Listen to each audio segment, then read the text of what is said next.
Hi students, Pete Estabrook here. I just wanted to do a short video on why the circle of fourths.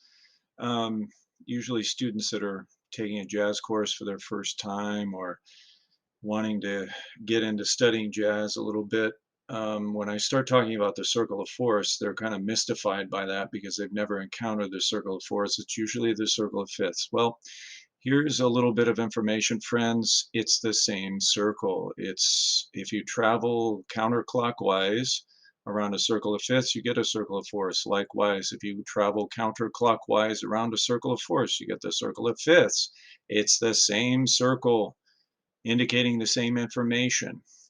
And really, we shouldn't be that attached to which circle we're using. The reason we use basically the circle of fourths in jazz music and practice a lot of exercises, licks, and so forth is because that's generally the way chords progress. C7 goes to F, F7 goes to B flat, etc.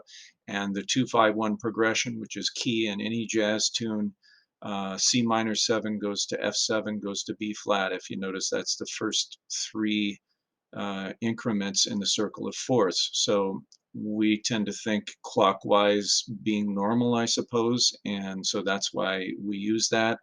But try not to be attached to any given way of going about practicing things or learning things. I mean, as a jazz musician, you should practice things up and down by half step, not just around the circle of fourths. Of course, practice it by fifths, but what about minor thirds up and down? Three groups of minor thirds, or four groups of minor thirds, three groups of major thirds up and down.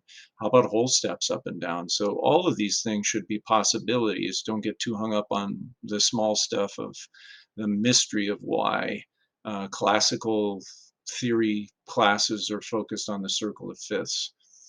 Okay, it's just, and I guess in the jazz world, we tend to think things of things and in a way that's maybe a little more practical and has a foundation in standard songs, the Great American Songbook.